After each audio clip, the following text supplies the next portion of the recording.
Hi everyone, and welcome to the session of the PhenoLab. Today, I'm very happy to have with us Professor Dr. Thomas Fuchs, which is a psychiatrist and a philosopher. Professor Fuchs is Karl Jaspers Professor of Philosophy and Psychiatry at the Heidelberg University in Germany. His main areas of research include phenomenological philosophy and psychopathology, embodied and enactive cognitive science, and interactive concept of social cognition.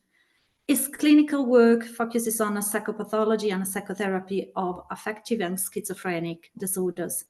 Professor Fuchs has authored over 380 journal articles, book chapters, and several books, and is editor-in-chief of Psychopathology and president of the German Society of Phenomenological Anthropology and Psychopathology.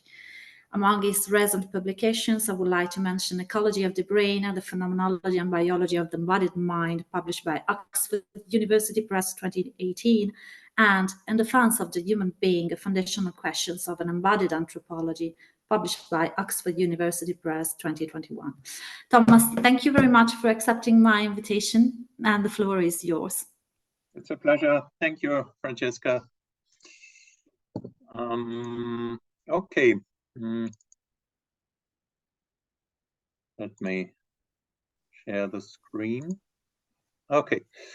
So the title of my talk is Not Yet Conscious, and it's about protentional consciousness and the unfolding of the new. You will see what is meant by that. It's a bit an unusual topic maybe, but I think will become soon clearer. Now, to start with, our temporal experience is primarily directed towards the future. So for example, in drive or desire, in intention and planning, in expectation or in hope. So in our subjective experience, time runs ahead towards the yet to come. And the future is this coming, so the unknown, which approaches us and which we encounter. And it can realize itself as more or less expected or as the unexpected, the surprising.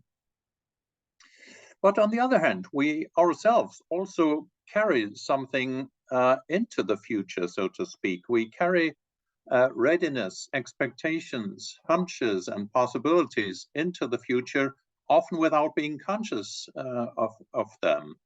And this is what I call the not yet conscious.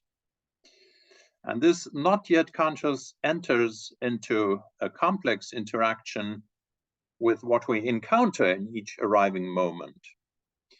An interaction from which the phenomena of the new and the creative result. And I think a phenomenology of this not yet conscious is of crucial importance for the understanding of creative, but also of psychotherapeutic processes. To get a more clearer idea of what is meant, I want to consider or point out some phenomena of the not yet conscious. So, for example, the development of an improvised, non-fabricated thought or speech, which is realized by a kind of groping or searching. Or think of the artistic or theatrical improvisation or creative activity.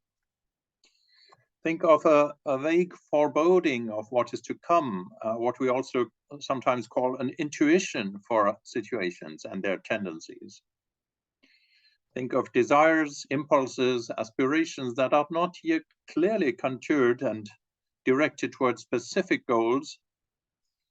And think of vague anticipations of thoughts, connections, solutions, which one is on the track of, but which elude one's grasp. So, for example, memories which are on the tip of one's tongue, as we say. So vaguely somehow hovering over one's mind, without us being able to grasp them clearly. And finally, think of bodily sensations that occur as vaguely defined, diffuse, somehow felt experiences whose meaning and tendency can be gradually articulated. And this is maybe the case in vague bodily stirrings, foreshadowing feelings, or in what Eugene Gendlin called the felt sense. So these are phenomena which are not yet in the focus of attention, which are to a varying degrees marginally or background conscious, vague, blurred, shadowy, but not entirely unconscious. The focal consciousness is thus surrounded by a horizon of possibilities which can be activated or can have an unnoticed influence on the focal events. And this horizon also contains what I would like to call the new in statu nascendi, which unfolds in the opposite direction, so to speak, namely from the future. It is not directly anticipated or aimed at, but rather it encounters the subject in such a way that the subject is, as it were, surprised by itself. And this time structure of the not yet conscious seems paradoxical at first, and this is what I want to examine more closely in what follows. I will start with the function of protention, so indeterminate anticipation, as a feature of mental life in which I think that the not yet conscious is to be located. I will first examine the general structure of protention as a horizon of possibility, and then I will turn to some selected phenomena of the not yet conscious, especially improvised speech and the articulation of a bodily felt sense. The protentional function has, of course, been famously analyzed by Husserl, according to whom the stream of consciousness has a three-part structure consisting of primordial impressions, so the just present perception or activity of consciousness, the retentions, being aware of what one has just seen, heard, or thought, and the protensions as an approximate expectation of what is yet to come. So anticipating, for example, when you hear me speaking, what I would probably speak next. Husserl's favorite example, however, relates to music. So when we hear a melody, we are continuously aware of the notes we have just heard, and they simultaneously generate some expectation of how the melody might continue.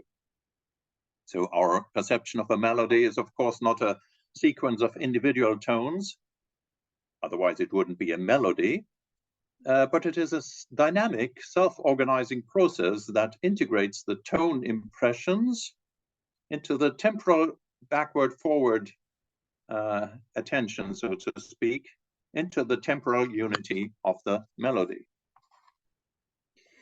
Now, the protention to which I look at more closely means at first an approximate expectation of external and internal events, such as moving objects, playing music, arising thoughts, which are partly conscious, partly only marginally conscious. As a rule, it implies the expectations that things will go on as before or as usual. And now it may be the case that the protention is smoothly fulfilled or confirmed in the primordial impression. So I see the door is about to close and it bangs as it is expected, or the melody continues as familiar. But the impression can also turn out differently than expected, and then a surprise arises, for example, when the melody unexpected changes from major to minor. Completely against expectation, that means quite improbable, would be a shrill, discordant sound, or a scream that suddenly interrupts the melody. Now, protention is not only directed to the respective next moment, but always somewhat beyond it. And by this, the anticipated possibilities, of course, rapidly expand and form a horizon of what is to come, as Husserl puts it, a horizon of possibilities. In general, we can therefore say that protention as directedness towards the future opens something like a cone of probabilities. And this is how I illustrate this cone. There's the now moment, and there's the cone with in the focus, in the center, most probable events that are expected, to the margins, less probable events, and then outside of the cone are completely improbable events. The image of the cone of light for attentional consciousness is equally prominent in psychology and philosophy. Also, Husserl uses it. However, in the scheme I present here, the cone doesn't serve as a metaphor for the present field of consciousness, but rather for the horizon of possibility and probability of future-oriented intention. And this cone has its origin in the present and anticipates the yet to come, of course, moving forward with the flow of experience in continuously modified expectation. What is likely now, or what is probable in each case, depends on several factors. First, on the retentions of what was last experienced, which suggest a similar or coherent continuation. So the last tones of the melody, for example. Then it depends on the dispositions of perception, thinking, feeling, and acting, which are determined by previous experiences and, of course, imply corresponding patterns of progression, patterns of sequences of events. And such dispositions are particularly anchored in implicit, or what I call body memory, which can be understood as the totality of all acquired habitualities. Then, what is likely and probable depends on attention, which is directed to certain expected, relevant, or intended things. And in this way, it narrows the field of probable protensions accordingly. For example, active, attentive listening largely blocks out other irrelevant events. For example, actively listening to speech or melody blocks out other irrelevant sounds that you might have just heard from the background. And it depends on finally on the overarching interest and intention of the subject. So, of course, the desire to listen to a speaker or the desire to listen to a concert, which determines the subject's attention. Now, a particular importance is, of course, here given to the degree and direction of attention, which is which as a kind of concentration literally narrows and focuses the cone of protension, whereas lessening one's attention means a widening of the cone, so one is then more easily distracted by other events or perceptions. In order to remain directed to the focused event, protensions must not only be kept in the center of the field of consciousness, at the same time, unrelated impressions and inappropriate associations must also be blocked out, so to speak, repressed from the focus of awareness. They must be inhibited. So the edges of the protensional cone are thus determined both by the intentional focus and by the inhibition of distracting impressions or ideas. Now, as an active, willfully directed performance, attention requires a certain mental effort, a kind of strain or tension, as is obvious from the Latin word tendere, which means tending, so a kind of stretching. And this tension provides, as it were, the energy that shields the protensional cone from disturbances or distractions. Depending on the vigilance and alertness of the individual, this tension can be maintained for different lengths of time, until finally there is an exhaustion of attention and a corresponding dilation or dilatation of the cone. So one is no longer able to focus in the same way as before. So we see the cone of protensional expectation shows itself to be highly variable depending on the different factors which I mentioned before.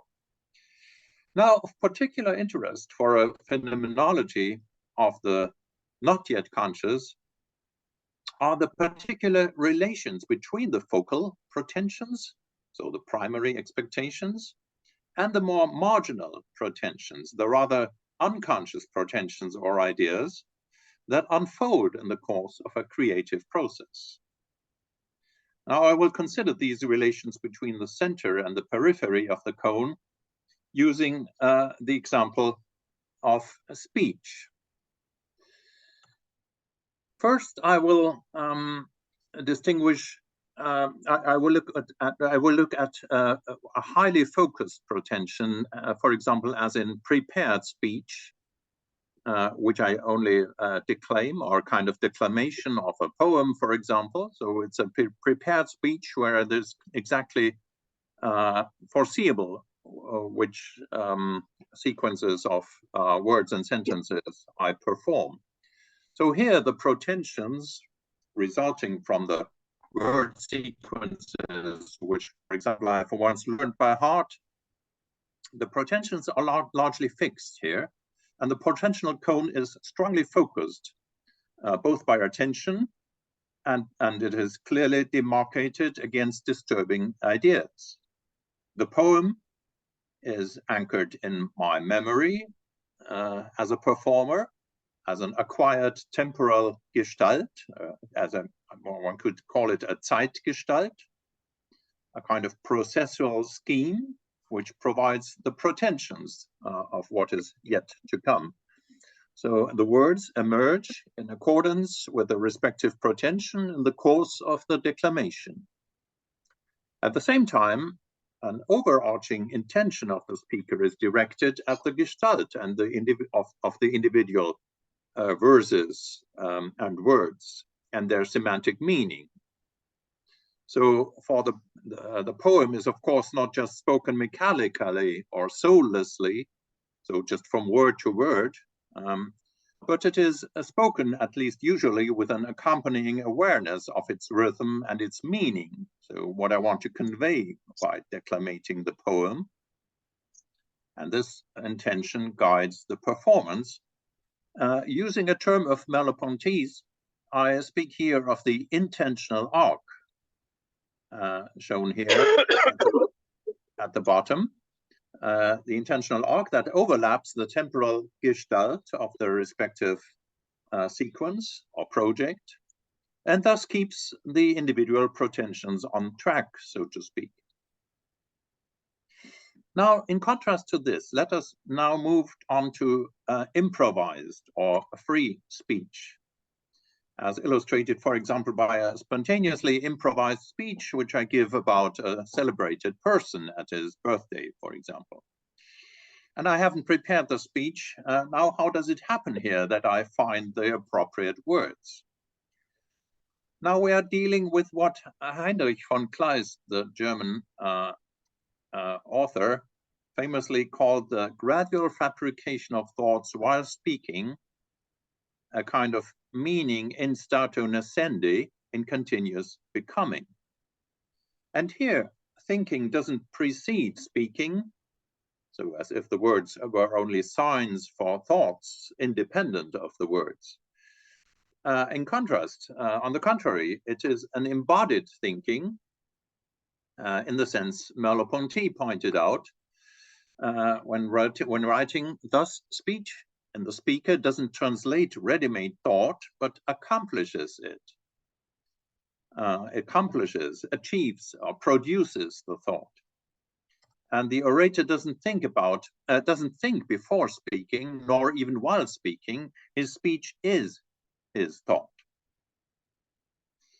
Now, here we have an empty, we have an anticipatory intention as well, but here the gestalt and the goal remain undetermined, only vaguely hovering over one's head, so to speak, as an empty intention in the sense of Husserl. It is more like a cloud, a halo, or a watercolor in which the artist first applies a few blurred, extended groundings with a wet brush, before he then elaborates the motif with individual and more accurate brush strokes. And correspondingly, the protentional cone is here set to a wider focus, as shown here. And the sequence of events or words or actions is not lined up nicely, but a bit more unsteadily, a bit more out of order, so to speak. But the order is nevertheless achieved, of course. The speech is achieved and doesn't fragment into pieces. So the cloud of meaning, the pre-gestalt, so to speak, gives the speech an approximate direction. And it opens a horizon of possibilities so that the words do not begin completely arbitrarily, but advance into the indefinite field. So, for example, the speaker might say, when I take the floor today, I do this with a feeling of, and so on, and goes on with his speech. But when he starts this speaking and when he starts the talk like this, a number of things happen, which I enumerate now. First, the words, once pronounced, have their own meanings and connotations. And through the first articulation, the vague cloud of meaning, the pre-gestalt, gains a certain definiteness. Even if it is by no means clear yet how the sentence will end and where the speech will lead to, at least the halo of preconceived meanings can no longer be explicated arbitrarily. So there's already a kind of direction that is given to the further speech. So the requirements of semantic and syntactic coherence permit only a certain range of possible continuations. Second, the spoken and retained words that the speaker has in mind when speaking all the time, there are retentions of his words, and they help to determine the protentions and thus also the meaning of the words to come. For example, if a sentence begins with, in the evening we went, then the continuation, we went to a ball, will evoke for speaker and listener certainly not the round object, but the social event. So the coming words retroactively modify the sentence of the retained words. So another example, compare the sentence, the match was quickly won, with a sentence like, the match was quickly lit. So the ambiguous term match is now retroactively determined, and thus the meaning of the sentence is modified retroactively, in retrospect, so to speak. Now a third observation, the temporal set of the sentence has now begun when the speaker has made the first, has said the first words, and this implies also the tendency to come to an end. Or in other words, an intentional arc now stretches out recognizable as a perceptible pending or lack that will come to fulfillment only with the conclusion of the sentence. Just to make clear that there is a kind of lack. Immediately when I interrupt my speech, you realize the kind of lack or the tendency to come to an end. So this is easy to observe also when a speaker is struggling for words in an effort to find the right articulation and feels the pressure to continue speaking. So I sometimes producing sounds like so trying to shorten, so to speak, the lack or the delay by producing certain sounds that create a bridge to the next meaningful words. Now, the following words emerge from the marginally conscious repertoire of possible word and meaning sequences that are available in the implicit bodily memory of the speaker. Because it is actually the lived body as our general faculty that also contains language, of course. It implies language as the ability to form sequences of words and sentences. So we speak without having to search for words as in a lexicon. They just unfold and explicate themselves in speaking. The words that emerge in this way are continuously added to the sentence that we have begun, like iron filings that arrange themselves in a magnetic field and make the field visible. So it is the pending or yet to come that gives rise to the fitting words. Or in other words, it is the absent, the void, the unfulfilled that exerts a certain pull on our implicit dispositions to fill it. One can also say that bodily subjectivity always implies the respective next to come, contains it as a not yet articulated but possible tendency. Now, as we see, free speech or improvised speech is a temporally and semantically circular, a self-organizing process. The already articulated words and the newly added words mutually determine each other, because the already spoken words limit the protentional cone of probable words, while the newly added words retroactively or retentionally modify the still unfolding sense of the previously formulated sentence. And this is what I call a meaning in statu nascendi, which unfolds continuously and which in its unfolding at the same time lays the conditions for its further continuation. So one can say laying down a path in walking or laying down a path in talking. The possible and the realized continuously determine each other reciprocally. So the meaning is neither pre-given, nor does it emerge only at the end of the sentence, but it already acts as a forming force within the movement that finally brings it forth. And this paradoxical structure or circular temporal structure requires a certain attitude from the speaker. So he cannot fully anticipate or plan the meaning that unfolds in this way, unless it is a preformed sentence. Rather, Madonna, che carino. okay. So he cannot fully anticipate or plan the meaning. Rather, he must kind of abandon himself to his speech to a certain extent.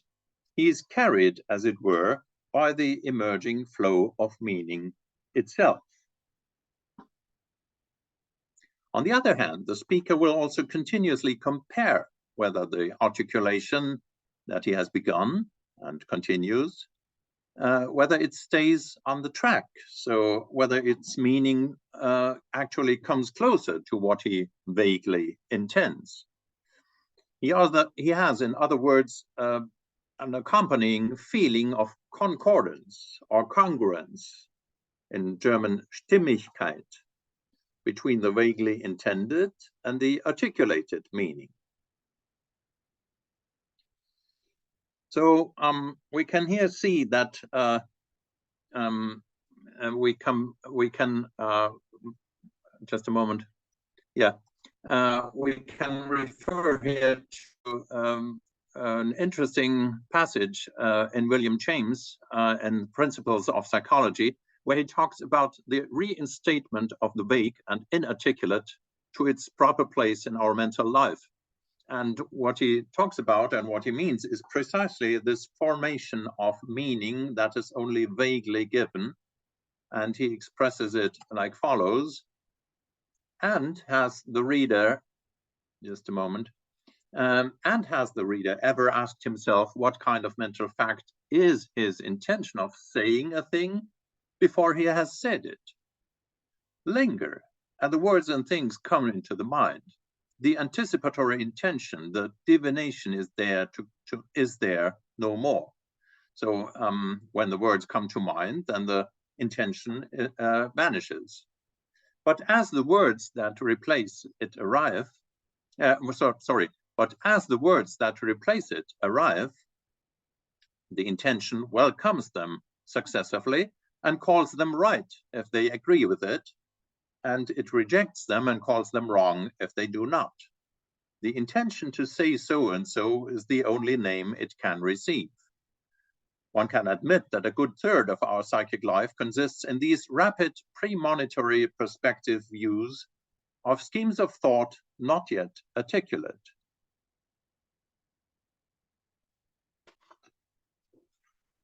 So in order to align this complex process with the intended target field, that means to span the intentional arc of the sentence, a continued attention is also required, because the unfolding of the meaning must not be disturbed, as I said, by inappropriate associations or peripheral perceptions.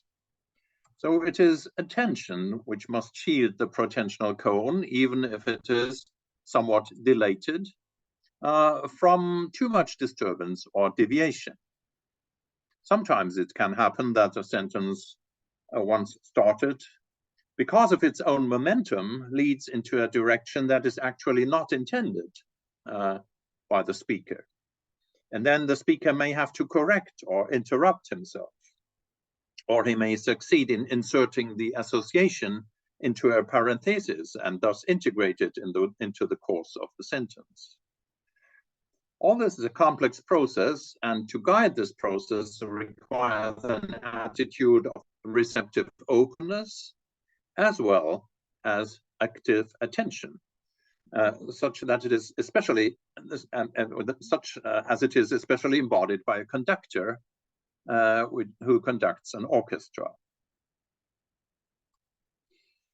Interestingly, the entire process can be additionally stimulated by the listeners of a speech or a talk, because with their attitude of expectation, they exert an additional pull that supports the unfolding of the speech. And this is nicely described by Heinrich von Kleist in his essay on the gradual construction or fabrication of thought during speech. He writes, the other person's face is a curious source of inspiration for a person who speaks. A single glance which indicates that half-expressed thought is already understood bestows on us the other half of the formulation. So the kind of supportive gestures or gazes of others can kind of stimulate and instigate us to find the rest of the sentence.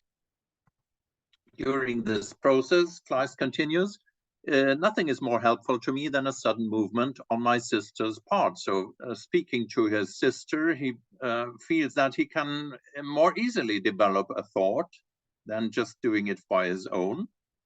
And a certain movement on his sister's part can help that, as if she were about to interrupt me, because my mind, already tense, becomes even more excited by this attempt to deprive it of the speech of which it enjoys the possession. So we can see that encounter and intersubjectivity can be a special breeding ground for the unfolding of the not yet conscious. So much for some considerations on the protensions in improvised speech.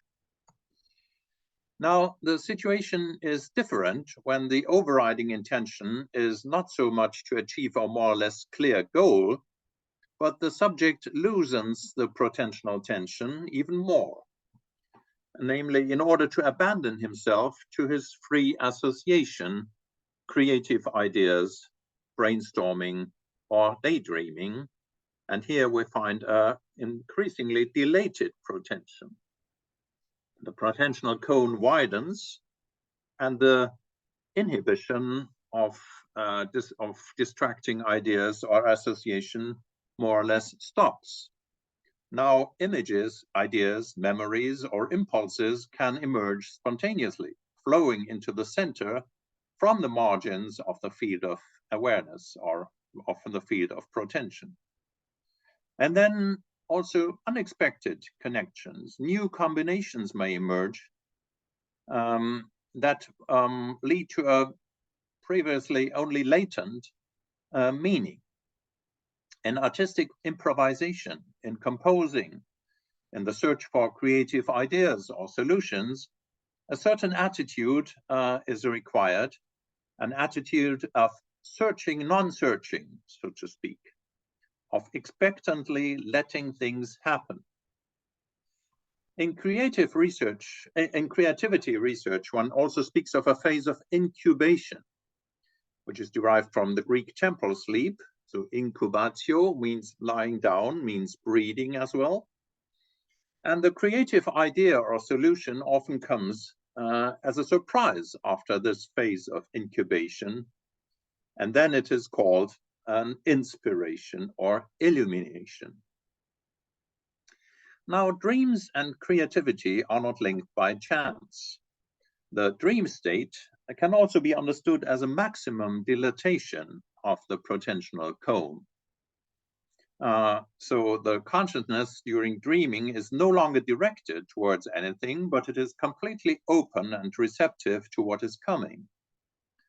The dream subject, therefore, is thrown from one event into another, often in fantastic metamorphoses, spatial leaps, or temporal leaps, or gaps, without being somehow or anyhow surprised by it.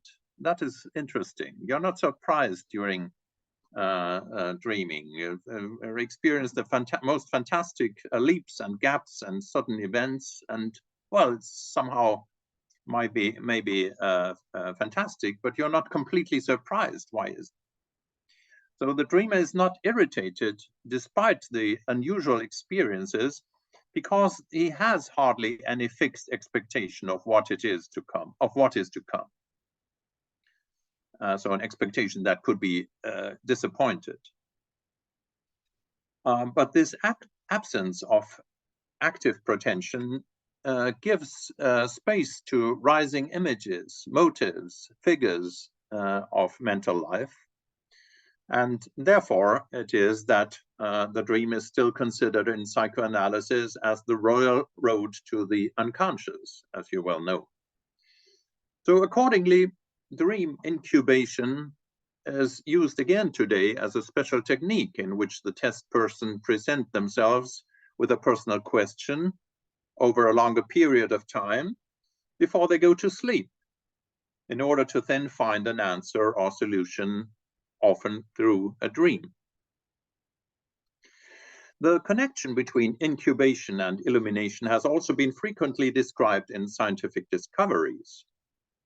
There is a famous report by Friedrich Kekulé about his discovery of the benzene ring in 1861, which, as he reported, resulted from a dream in which, after weeks of studying the possible structure of the carbon and hydrogen atoms of benzene, he reports that he suddenly saw the alchemical symbol of the Ouroboros in a dream.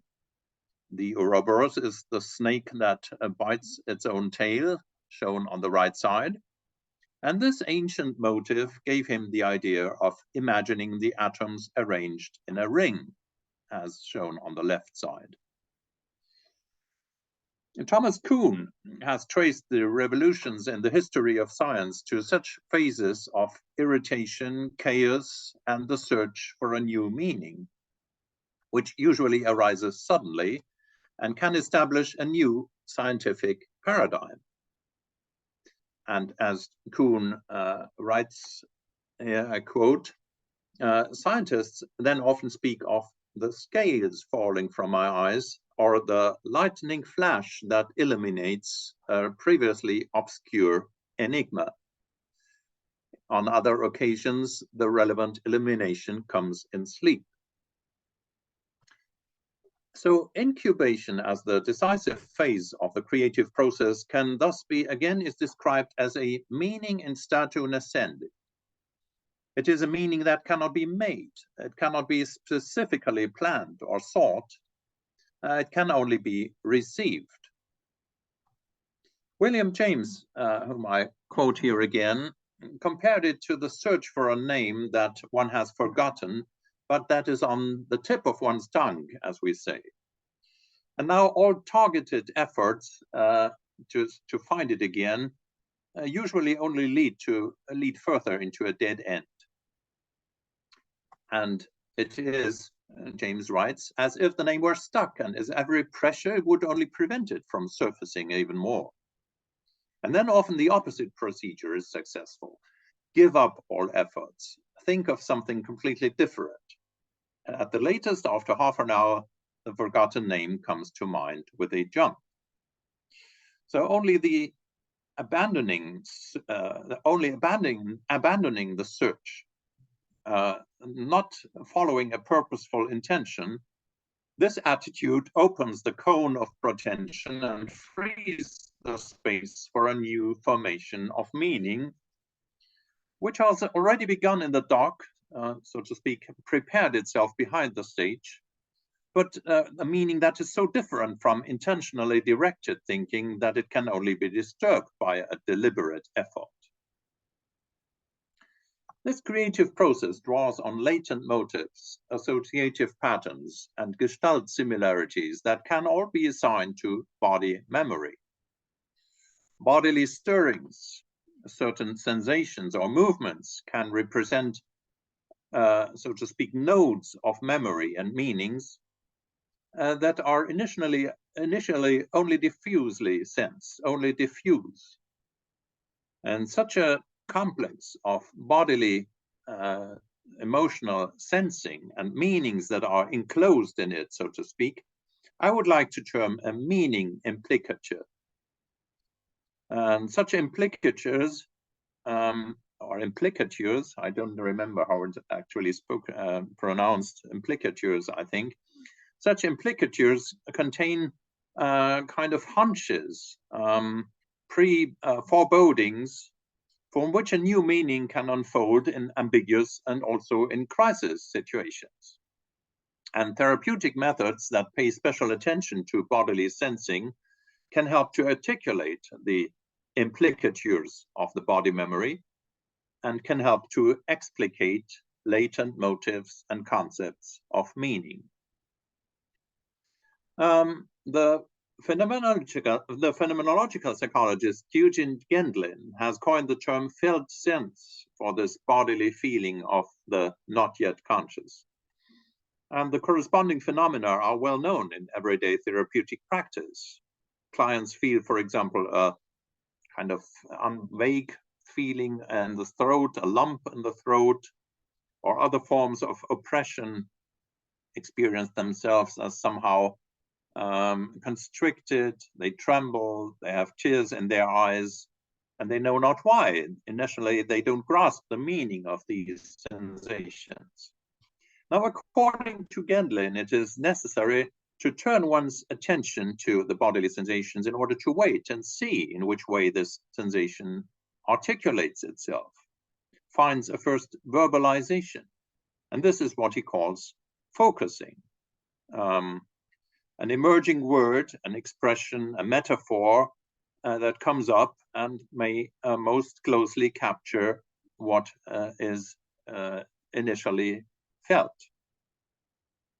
When the felt sense begins to release its implicit meanings in these first images or words, then a circular process begins that resembles the process of free speech that I looked at earlier, improvised speech.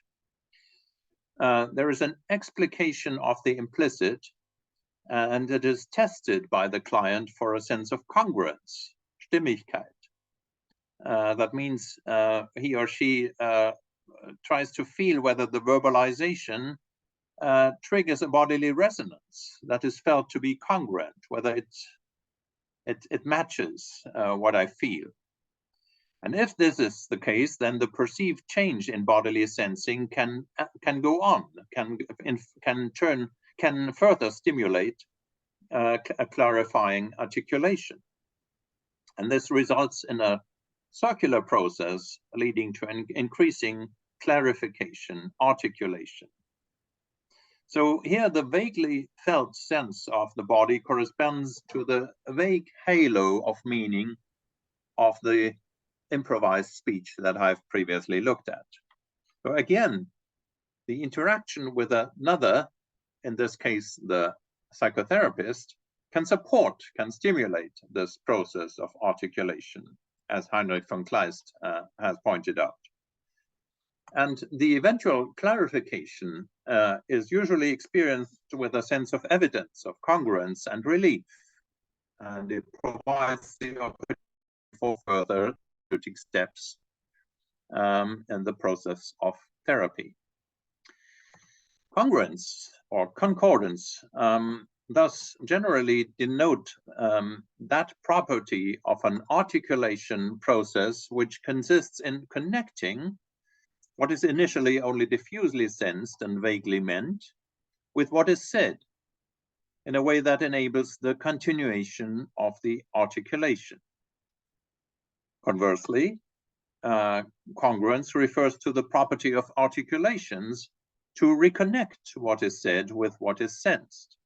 Or in other words, the implicit meaning of the qualitative bodily experience should express itself in the saying. But conversely, what is said should also have an effect on the bodily resonance of the experience and enrich the felt sense by further nuances. I skip that, I think, and come to a conclusion. I've examined the particular phenomenon of the not yet conscious in its temporal and bodily structure, and I've described it as an unfolding and articulation of a latent, not yet actualized meaning. This unfolding is based on the particular temporal and field structure of consciousness, which I've illustrated with the image of the protentional cone. This cone combines the future orientation of conscious experience with a varying degree of focusing, and thus, depending on the subject's attitude, with a varying proportion of activity and receptivity, concentration or openness. We have seen that the process of meaning, that was what I said right now, future orientation and the varying degree of concentration and openness. Now, as we have seen, the process of meaning unfolding is based on a circular, forward and backward directed structure of protentions, articulations, and retentions. And this particular temporal structure enables the gradual explication and specification of a meaning that is still latent or only vaguely present at the beginning. Since it cannot be anticipated or it cannot be targeted directly as such, The not yet conscious comes to the subject in a certain sense from out of the blue, from the future. It is rather encountered and not intended. The surprising and often delightful aspect of inspiration, which not by chance has often been attributed to a genius or a muse, this surprising effect lies in the self-concealment of one's creative potentials, which can only be accessed indirectly. The other person, as we have seen, can become, as it were, a midwife of this creative process. We have seen this in the examples of improvised speech, but also in psychotherapy. So this is a first presentation of a concept of the immediate future, which implies the creativity of the subject. And I'm ready for discussing it now. I hope we have a nice discussion on that. Thank you very much for your attention.